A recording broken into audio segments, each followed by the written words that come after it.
Now, today we'll be talking about the NT-proBNP. Now, we must know this NT-proBNP, that is N-terminal proBNP. This B stands for brain, N stands for natriuretic, and P stands for peptide. Now, this NT-proBNP is one of the excellent marker for heart failure.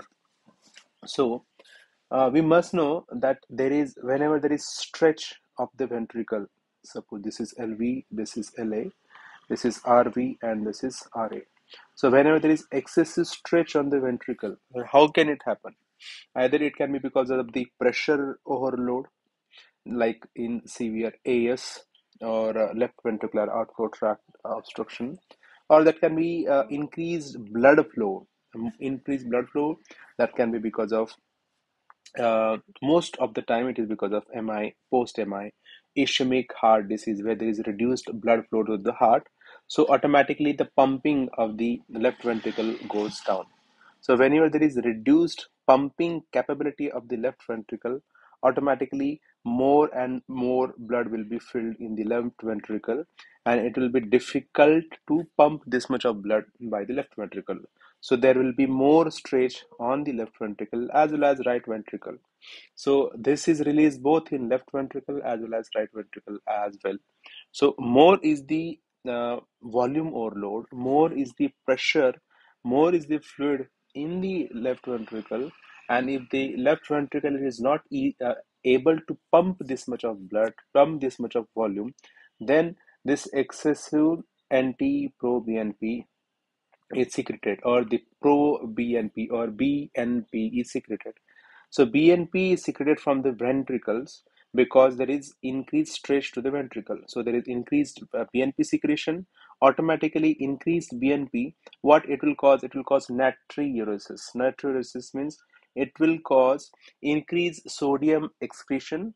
Automatically increased sodium excretion will cause increased water excretion, and automatically there will be reduced blood flow in the blood. There will be reduced blood volume, so automatically the pressure on the left ventricle or the right ventricle will be less. The same way ANP is released, that is released because of the stretch on the atria. But this is BNP is released because of the failure of the ventricles, especially. So this is one of the excellent marker to detect left ventricular dysfunction. And in heart failure with a reduced ejection fraction, obviously there will be increased blood stasis in the LV, because LV will not be able to pump the blood outside. So in heart failure with reduced ejection fraction, with symptoms of shortness of breath, palpitation, chest pain, and other symptoms of left ventricular failure or left ventricular dysfunction, will definitely have increased levels of NT-proBNP if there is failure. But there are so many patients where the EF is normal, the pumping is normal, but the patients still keep on having this shortness of breath.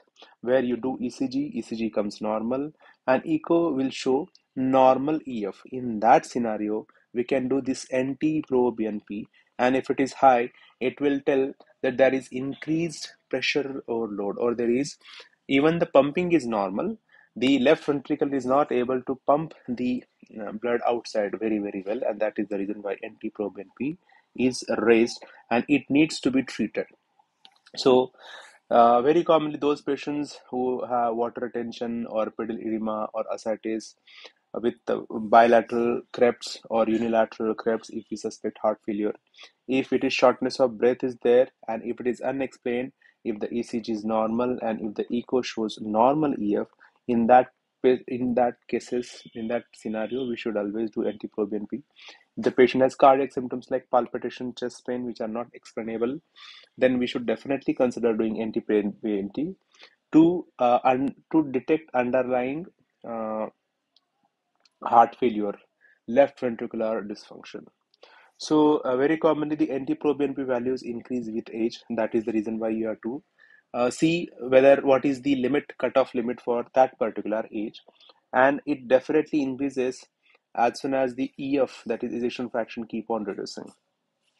So the treatment, as soon as we treat the patients with loop diuretics or EC inhibitors, most of the time, these loop diuretics like Lasix, furosemide, torsemide, Ditor, they improve the NT-proBNP markedly. So serial monitoring or serial monitoring of this NT-proBNP can definitely let us know ki how is the condition, whether the patient is improving or not improving.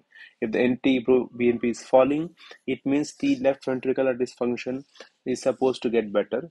And the most effective medicine for treating this heart failure, where the NT-proBNP is definitely high, is loop diuretics, and AC inhibitors also contribute. So that's all. Thank you.